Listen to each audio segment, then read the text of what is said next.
Let's return to Beijing for other news. Chinese Foreign Ministry spokesman Liu Jiantao has said that a key member of a Tibetan separatist group has now been deported. British citizen Deshan Kandor Pemba is said to be a key member of the ethnic separatist Tibetan Youth Congress.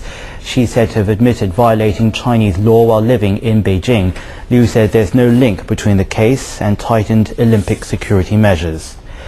Meantime, 42 people have been jailed so far for their involvement in the March riots in the capital of the Tibet Autonomous Region. They've been convicted of arson, robbery, disrupting public order and assaulting government officers. Following the violence in Lhasa, police detained more than 900 people, including more than 300 who voluntarily turned themselves in.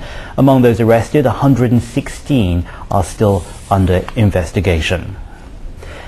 At the same time as all that, a delegation of Tibetologists have arrived in Britain for an 8-day visit.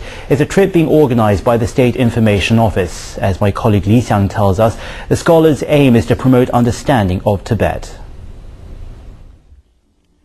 The delegation's main task in Britain is to share up-to-date, accurate information on Tibet. On Thursday, the scholars held a news conference in London. They briefed the media on China's efforts to preserve Tibetan culture and the recent negotiations between the representatives from the Chinese central government and the 14th Dalai Lama. The same day, the scholars also held talks with overseas Chinese students in Britain. They told the students about the development and progress that Tibet Autonomous Region has achieved since the democratic reform began in Tibet.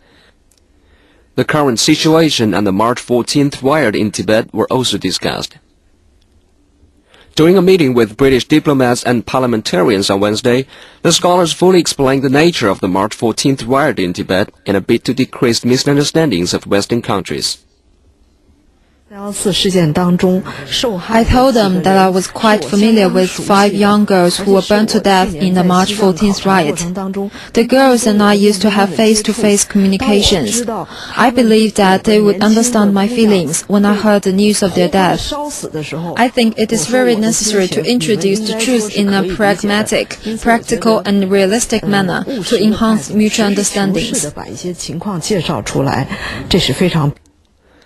The delegation is expected to meet government officials, think tank experts, and ordinary people to exchange views on Tibet before they end their visit next Tuesday.